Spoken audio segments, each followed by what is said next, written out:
नमस्कार, मैं हूं आपके साथ अंकिता। न्यूज रूम 7 में आपका स्वागत है। चलिए रुक करते हैं खबरों की ओर। खोईफिजा पुलिस को मिली बड़ी सफलता। अंतर्राष्ट्रीय शातिर नकबजंग गिरोह का किया पर्दाफाश। 2 आरोपी हथियार के साथ देते थे घटना को अंजाम।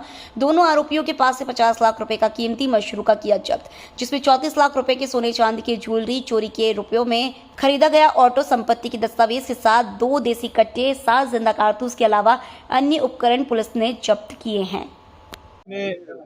नकबजनों के खिलाफ विशेष अभियान चला रखा है और ख़ास तौर पर इस अभियान के अंतर्गत पुलिस ने एक बड़ी उपलब्धि हासिल की है। पिछले दिनों ख़ास तौर पर इस कड़ी में कई कार्रवाइयाँ हुई थी, जिसमें कि वाहन चोरों के एक बड़े गैंग को भी पकड़ा गया था और नकबजनी के कई गैंग पकड़े गए। उसी कड़ी में जून 3 में एक बड़ी सफलता मिली है, जिसके अंतर्गत लगभग 15 बड़ी नकबजनियाँ उसमें पकड़ी गई हैं, जिसमें अभी हाल में आपके सामने जैसा कि प्रदर्शित है लगभग 50 लाख रुपए के आसपास की गहने और बाकी जो जब्त सामग्री है उसकी कीमत पाई गई है। इसमें ख़ास बात यह है कि यह जो 2 साल से नकबजन अलग अलग क्षेत्रों में रह रहे थे, यहाँ पे ग्रामीण क्षेत्रों में मुख्य रूप से रह रहे थे। यहाँ पे ईंट खेड़ी के आसपास इनका निवास था। इन्होंने वहाँ ज़मीन भी खरीद ली थी और मूलतः झांसी ललितपुर के आसपास के उत्तर प्रदेश के रहने वाले हैं। इन्होंने पिछले 2 सालों में जो ख़ास तौर पर रेकी करके जो सूने घर थे उसको निशाना बनाते थे और इनके ख़ास मॉडस ऑपरेंडी थी कि ये टी-शर्ट के ऊपर कोई दूसरा रंग का टी-शर्ट पहन लेते थे, जिसके कारण वारदात करने के बाद ये तुरंत ही टी-शर्ट बदल देते थे ऊपर का, जिसके कारण पुलिस या तत्काल में अगर कोई देखे या थोड़ा भी शक हो तो वो समझ ना पाए। कम से कम शर्ट के आधार पर या इनके टी-शर्ट के आधार पर इसकी पहचान न हो सके, इस बात को ये देखते थे। इसमें जो इनके पास जो गहने बहुत सारे मिले हैं, जो अलग अलग नकबजनियाँ मिली हैं, इसके साथ साथ इथियोपिया की इसमें करेंसी भी मिली है, जिसको पुलिस और पूछताछ कर रही है कि इनके पास कैसे पहुंचा या किसी और देश की अगर होगी तो आगे की विवेचना में उसे देखा जाएगा। इनमें 2 आरोपी पकड़े गए हैं, बाकी 2 लोगों के और नाम आए हैं जो उत्तर प्रदेश के ही अलग अलग जगह के रहने वाले हैं और इनसे कनेक्टेड हैं।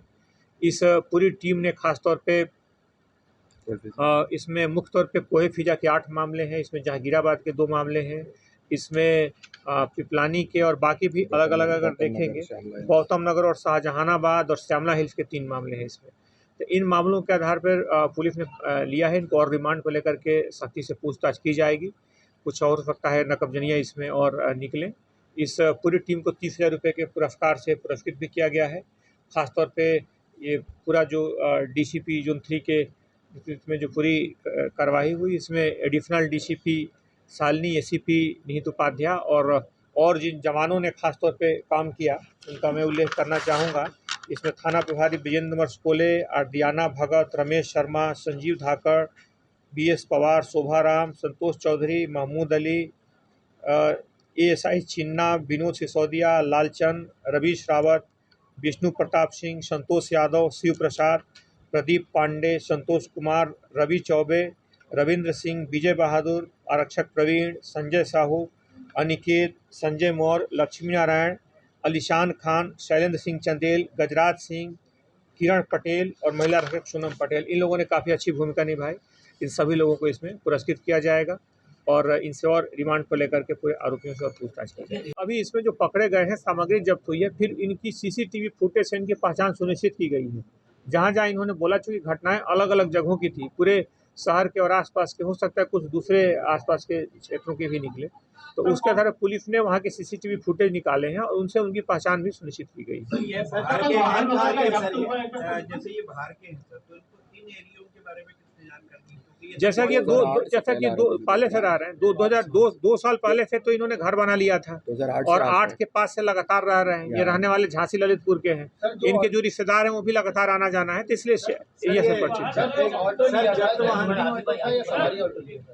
ये सवारी ऑटो था। तो ये कोई मतलब एक ट्रेन था या उसको ये भाड़े पर भी चलाते थे? नहीं, अभी तो खुद ही चलाते थे, चूंकि अपराध करते थे तो आने जाने के लिए फोटोकॉपी करते थे। कई बार लूट के गए तो सामान उसी में भर लिए, किसी को डाउट ना हो या किसी गाड़ी को ना करना पड़े। आने जाने के लिए कोई किस वाहन का उपयोग करते थे? गाय से आते थे? आने के लिए स्वयंभू थे, इनके पास ऑटो था, अपना ऑटो लेके चल रहे हैं।